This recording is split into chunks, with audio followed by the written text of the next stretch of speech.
Selamat malam, berjumpa kembali bersama saya Sandro Jabrik.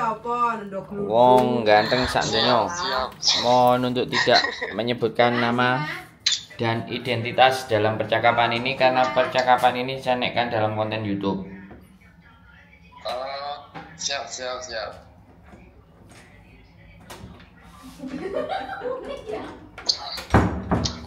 Gimana Mas?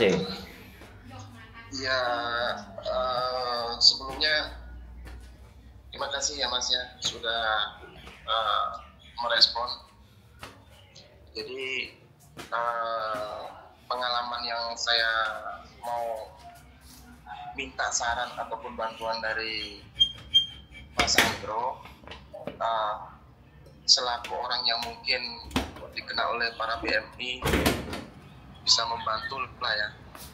Jadi asal-muasalnya seperti ini Mas. Saya pernah ditawarin job untuk kerja ke Macau.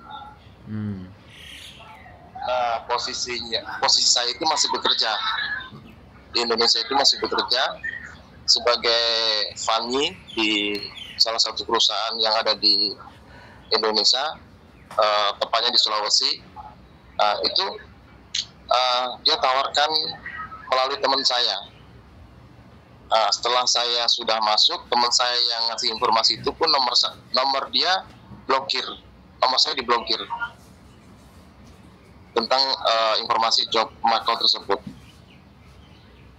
Nah, setelah sudah selesai, saya kenal dengan orang yang disebut agensi ya.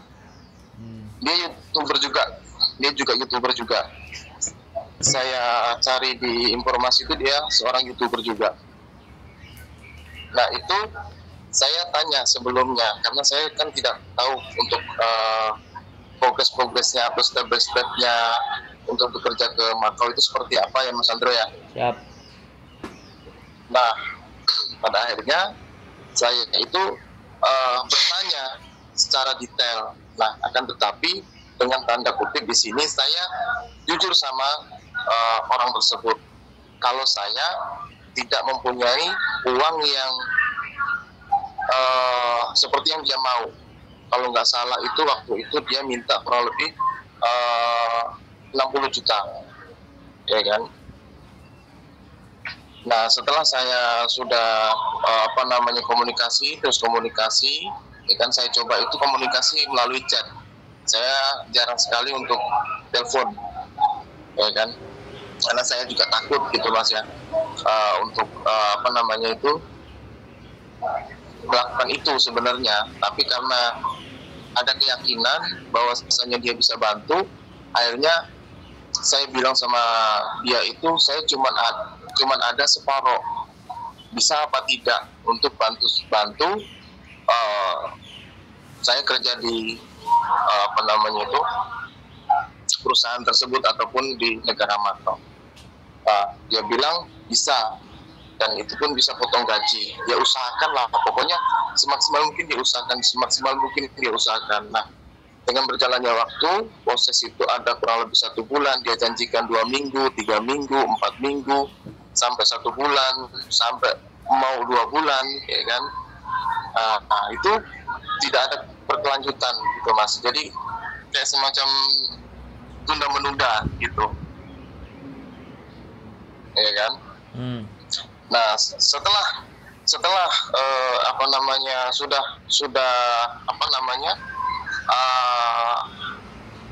lama, ya kan, akhirnya ini singkatnya cerita saya putuskan berangkat sendiri. Saya berangkat sendiri ke negara Macau, dan pada akhirnya tidak lama kemudian saya di situ mendapatkan majikan ataupun company, ya kan, yang di mana tempat saya bekerja, ya kan, di mana tempat saya bekerja. Ya, itu saya mau bertanya ataupun minta bantuan gitu Mas, bagaimana cara untuk mencari orang tersebut dan dia mengembalikan uang saya, seperti itu. Oke, sudah. Ya kurang lebihnya seperti itu, Mas Andro. Siap. Sampean berarti sekarang sudah bekerja di Makau ya? Sudah. Sudah aman ya? Sudah. Sudah punya blue card berarti ya? Udah punya blue card semuanya sudah. Dari mulai gereja, blue card, lamkat kalau di Iya, bahasa lamkat itu kok, sudah. blue card, lamkat. Sudah. Berarti oke. Sekarang berarti kita tinggal bagaimana ngelacak keberadaan si YouTuber tadi kan? Ya benar Mas. Sampai karena saya di situ. Terus? Karena saya sempat host dia, ya kan, supaya dia punya pikiran, gitu kan, punya ada etika baik seperti itu. Akan tetapi malah timbal baliknya dia menantang seperti itu. Oh, ada kalimatnya semua, nantang. Ada itu aku. Gimana Mas? Kalimat menantangnya ada, screenshot apa telepon? Aku itulah Mas, karena aku nggak mau ini semuanya itu chat. Kenapa? Ya kan? Semuanya apa? Semuanya chat. Oh, chat. Ya, ngechat. Oh. Tapi gitu. ada. Dan dia pakai nomor Makau. Kalau aku lihat dia masih pakai nomor Indonesia. Oh, nomor Indonesia. Aku pun juga nomor Indonesia. Iya, aku pun juga nomor Indonesia yang aku ini. Oke. Sampean transfernya ke dia pakai bank apa?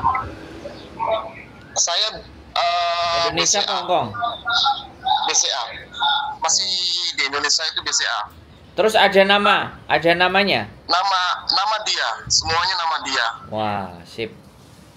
Tapi sampean nggak punya identitas KTP ya? Identitas KTP siapa Mas? Dia, yang YouTuber itu, yang nipu sampean. Oh, nggak punya. Oke, ini pekerjaan lumayan berat, tapi bisa kita selesaikan di Indonesia, bukan di Hongkong, di Makau. Jadi, sampean mesti lacak orang ini, KTP-nya mana, orang mana. Sudah, kalau untuk detail domisilinya kita sudah dapetin semua. KTP ada? Nggak ada, itu dia. Oke, berarti kalau KTP nggak ada ya sampean harus temukan cara, karena laporan ke polisi itu memang harus ada KTP. Karena kasus penipuan itu termasuk tindak pidana dan itu bisa berjalan hampir bisa jadi 7 tahun. Jadi kalau sampean laporan hari ini, laporan itu selama terus di follow up sampai 7 tahun itu masih bisa. Jadi, seperti itu Mas ya. Jadi yang paling penting adalah identitas domisilinya dia, sehingga nanti kita bisa pakai Polres di tempat yang ada di tempatnya dia. Oke. Ketika Polres di tempatnya dia ya bagaimanapun chat dan itu semuanya sampean langsung copy, langsung di print sebagai berkas dari awal mulai dia nawarin sampai oke. Tapi sekali lagi ya, sampean harus dapat identitasnya. Nah, kemudian pelaporan di Indonesianya sebagai korban, ya itu kalau Indonesia kan polisi bisa ditata kan. Nah, saudara sampean atau adik sampean yang melaporkan, tapi biasanya dia meminta sampean harus lapor sendiri. Ya kalau memang ada cuti dari Makau 2 hari 3 hari sambil nengok keluarga kan, ya udah sambil melaporkan sekalian kan. Nah, itu untuk setidaknya bentengin atau garis bawain bahwa kalau kamu nantang ya ayo kita perang kan, kayak gitu tuh. Iya, sampai saya bilang kalau hari ini kamu tidak selesaikan, kita berarti ini udah game over, permainan kamu udah selesai. Karena saya sudah banyak mendengar dari berbagai information ibaratnya Mas ya. Iya. Memang YouTuber itu banyak memang membantu. Enggak, YouTuber dia itu memang membantu. Jadi target operasi. Jadi sudah yang ditipu nggak cuma sampean. Saya kemarin di pertemuan BP2MI itu juga ada orang Jakarta. Dan dia hampir sekitar 8 kalau nggak 9 orang sama ditipu sama YouTuber itu. Jadi itu nggak masalah sebenarnya. Kita harus cari data dokumennya dia, KTP itu penting untuk pelaporan BAP di Polsek Polres tempatnya dia. Nah itu, mudah-mudahan nanti ketika kita up di YouTube ini kan, yang merasa jadi korbannya YouTuber kan bisa jadi satu ngomong, dan itu bisa rame-rame. Kalau misalnya bisa rame-rame, nantinya akan menjadi perhatian gitu. Kasus itu akan menjadi perhatian. Nah kalau kasus-kasus menjadi perhatian, polisinya juga bekerjanya juga semangat. Kalau yang viral-viral kayak gitu kan, karena nggak cuma satu dua ini, tapi nggak apa-apa, sampai sambil bekerja terus cari juga ruang lingkupnya dia di Makau. Tapi kalau di Makau, kalau untuk kayaknya dia udah nggak di Makau, Pak. Mas, saya dapat informasi dia di Hong Kong. Di Hong Kong? Iya. Di Hong Kong kerja apa dia? Itu dia yang kita belum temuin informasinya akurat gitu kan. Ada informasi dia di Hong Kong gitu kan. Tapi kan secara logikanya di Hong Kong kerja apa kan gitu kan. Ya. Kalau logikanya gitu kan Mas ya. Cuman ada information ya kan, itu dia di Hong Kong. Gitu kan. Tapi lebih ke 80% tuh pasti dia masih di Makau, maksudnya kerja di Makau gitu kan. Itu hanya information lah intinya. Sebenarnya sederhana sekali ya. Kalau di Makau itu kan ruang lingkupnya kecil dan areanya itu aja sih sebenarnya. Itu aja. Dicari di Makau pun nggak apa-apa, langsung disamperin. Intinya sih nggak ada masalah. Tapi kalau urusan di Indonesia, nomor teleponnya Indonesia, transfernya by Bank Indonesia itu bisa dilacak. Nah, kalau iya. Ya sekali lagi ya, berkasus kita kehilangan uang, berkasus juga ngeluarin uang, pastinya kan seperti itu. Tapi kita benar. Kita berkomunikasi tapi paling tidaknya pihak berwajibnya keluar uangnya sampai sejauh mana ini, kan kayak gitu tuh. Iya. Dia sudah ada pengembalian sebenarnya. Sudah ada pengembalian gitu Mas Andro. Ada pengembalian, cuman sisanya itu yang dia tunda-tunda terus untuk pengembaliannya lah intinya. Sampai berapa? Sudah dikembalikan berapa? Kurang lebih itu 11 juta. Dari ya. Kurang 19 berarti. Kurang lebihnya. Ya nggak apa-apa, digas aja terus. Kasusnya digulirkan aja terus. Nggak menjadi persoalan. Biar nggak ada korban berikutnya lah intinya Mas ya. kalau Terus Samen juga seperti itu. Samen juga bikin reel, bikin TikTok, chat-chatnya dia, semuanya nggak ada masalah. Itu untuk mancing keluar dia. Oke. Untuk mancing merespon dia agar terus keluar. Kan Samen bener-bener jadi korban gitu loh. Kalau yang jadi korban yang speak up, yang ngomong, beradu aja. Wah, berani aja di sosial medianya. Aku pun sama ini kan korban, makanya aku berani. Ini nanti saya up lagi juga. YouTuber Makau tipu beberapa orang atau menipu 30 juta hanya dikembalikan 11 juta. Nah kan kayak gitu tuh, nah kan.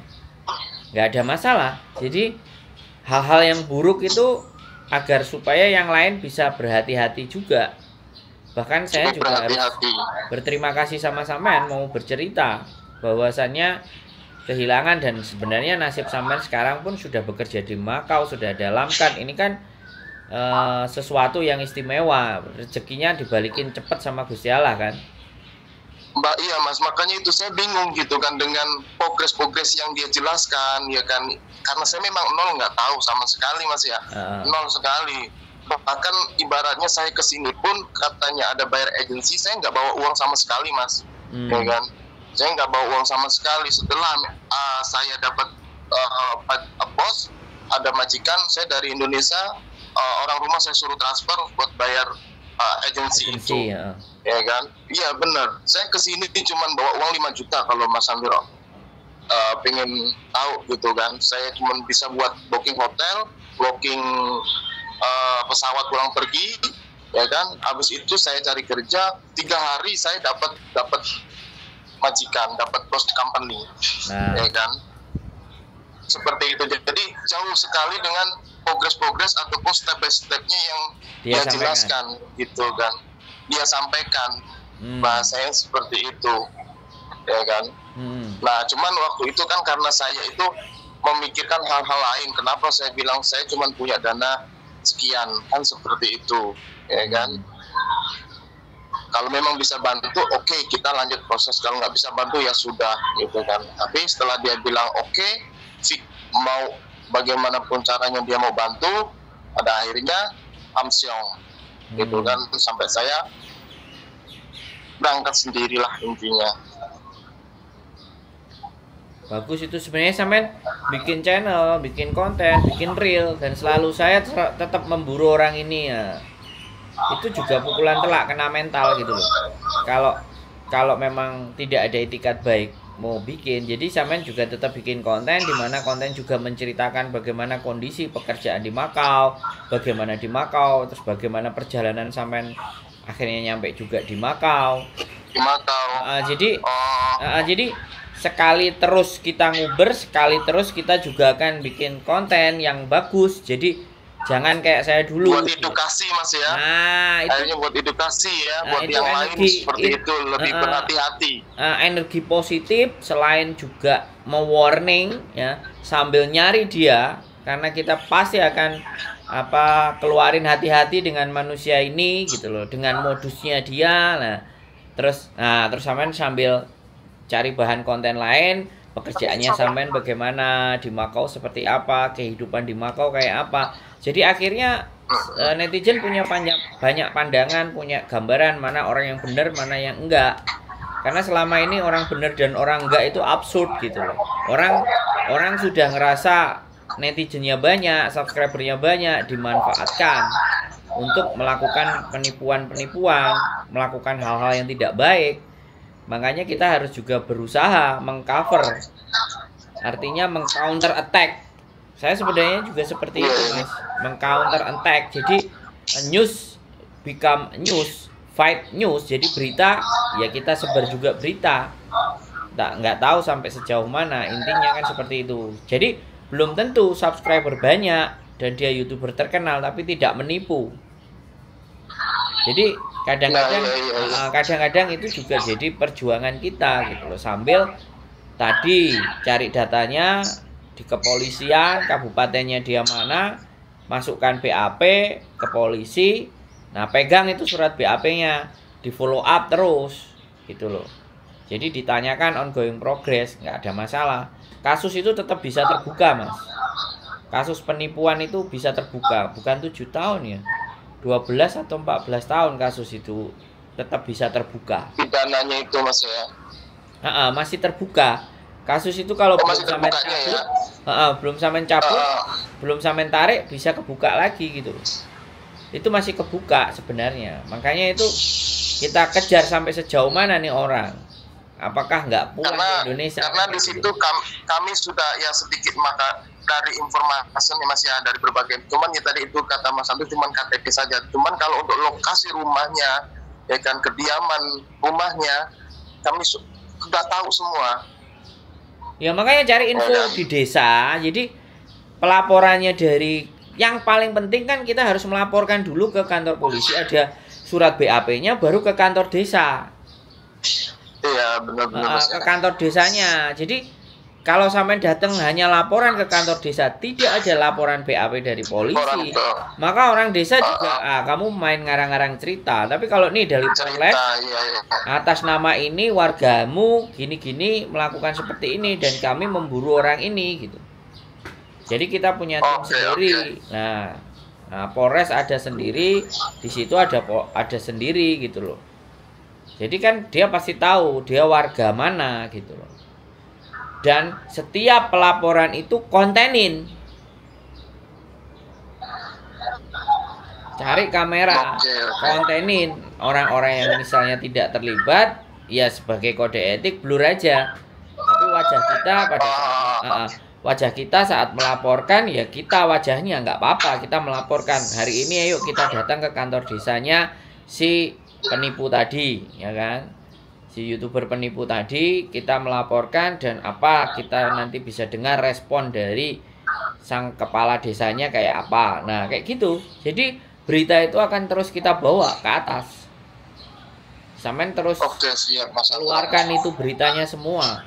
Sampai akhirnya mentok, nanti lama-lama dia akan terintimidasi dengan berita-berita yang kita buat.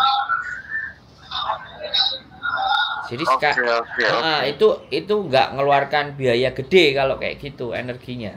Karena kita terus bawa tuh masalah. Jadi nggak apa-apa. Terus dipantau gitu Mas ya. Iya, kita bawa masalah itu naik ke atas terus, itu kan artinya apa ya? Untuk menginformasikan ke semua. Jadi bukan hanya ngejar dia aja, ngintimidasi dia, tapi terus dibawa. Kayak semen kena kasusnya waktu Presiden Soeharto itu, ya kasus lama Munir itu kan akhirnya jadi tenar. Iya benar-benar akhirnya viral itu. Nah, kasus Munir itu sampai HAM, sampai keluarganya, sampai hari ini pun orang akan tahu tentang kasusnya Munir gitu. Nggak apa-apa tentang kasus YouTuber menipu itu sebenarnya udah, kalau bisa dirasa 1 tahun 7-8 bulan, 1 tahun yang lalu. Tapi tetap dia mencari mangsa, mencari momen.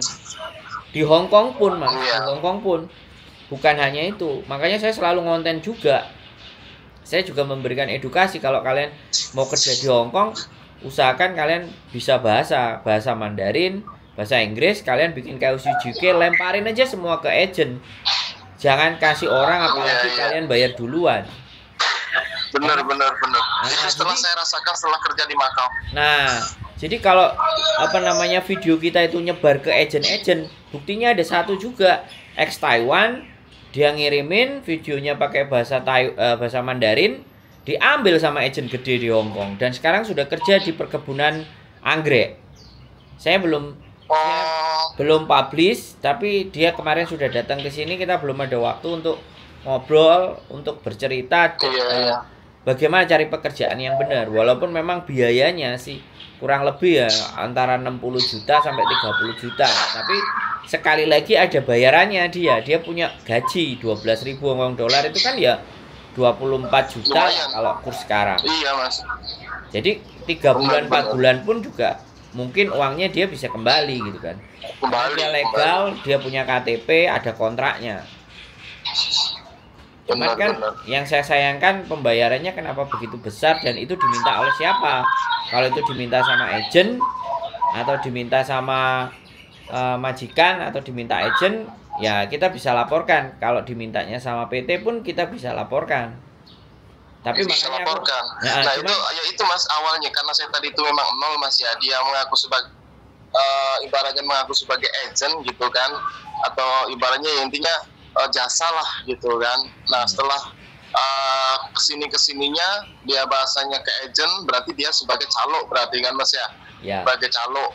Nah setelah saya tahu dia sebagai calo bukan agent ya kan, dia sebutkan agent tersebut, dan ternyata yang disebutkan nama agent tersebut itu bukan agent juga, dia juga calo juga gitu loh Mas. Calo bercalo jadi kayak lagi, semacam apa ya, sindikat, apa namanya Mas kalau seperti itu, sindikat ya, lempar-lemparan gitu. Tapi saya berpikirnya setelah indikasi-indikasi yang nggak baik itu saya rasakan, saya cuma berpikir gini, uang pasti dipakai dia, nah dia masih ada tanggung jawab untuk mengembali. Gimana Mas? Sindikat. Iya, sindikat. Dia ada tanggung jawab untuk mengembalikan, cuman karena uang dia belum dapat, akhirnya dia tunda. Belum dapat mangsa baru lagi atau seperti apa kan kita nggak tahu. Nah, bisa sindikat. Jadi memang begitu. Gitu. Makanya tepatnya kata Pak Benny, sindikat. Nah, jadi mereka itu kadang menipu. Iya, Mas, setelah tertipu udah berangkat ke sini, dia ganti nipu lagi orang baru. Saya coba untuk halo? Sinyalnya agak susah ini Mas kelihatannya. Halo? Bergantian gitu Mas ya? Ya, betul. Jadi sindikat ke sindikat ke sindikat, habis itu korbannya disuruh lagi bohongi korban lagi. Jadi akhirnya korbannya tambah banyak. Halo?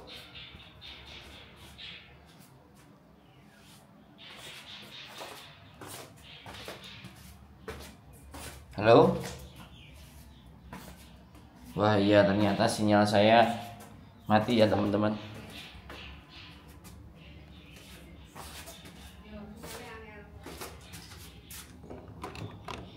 Sinyalnya angel. Halo? Aduh, empuk rek. Oke teman-teman semuanya, sekali lagi sini. Nah, oke nih.